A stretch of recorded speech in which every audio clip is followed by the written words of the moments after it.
When we met with DOE, they acknowledged our concerns. I think DOE had a hard time understanding why the state of Nevada was against the project, but yet there were certain counties that were for it, and then there were certain counties that were against it. And of course, we were neutral. And I think they felt that there's a lot worse things that went on in that area on the Nevada test site. Why is everybody so worried about putting nuclear waste in there? I believe they firmly believed that it was going to be very safe and there wasn't going to be any other issues.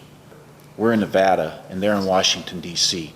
Until you come here and you look around and you drive out in the country and you see what we have, you don't have an understanding about what we're all about and what we represent and what we've always had here. I remember as a young kid, middle 1960s, that the DOE would come to the ranch at JD and they drop off a plastic, I believe it was a plastic jug, and then we would have to, because we milked our own cows, and they would want my grandmother to fill it up. A few days' time they'd come back and pick it up. And I was always curious about what they were looking at, and we always knew they were looking for radiation, but we didn't know what radiation was or what it did to you or anything like that.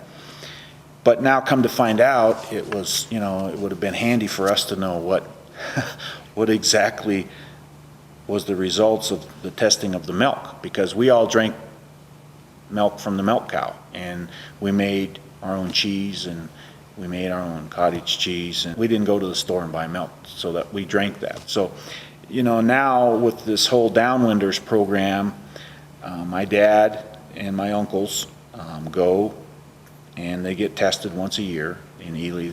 So obviously, milk must have had some sort of radiation in it, because they've developed this Downwinders program, and a good portion of my family that was on the ranch at that time has died from cancer.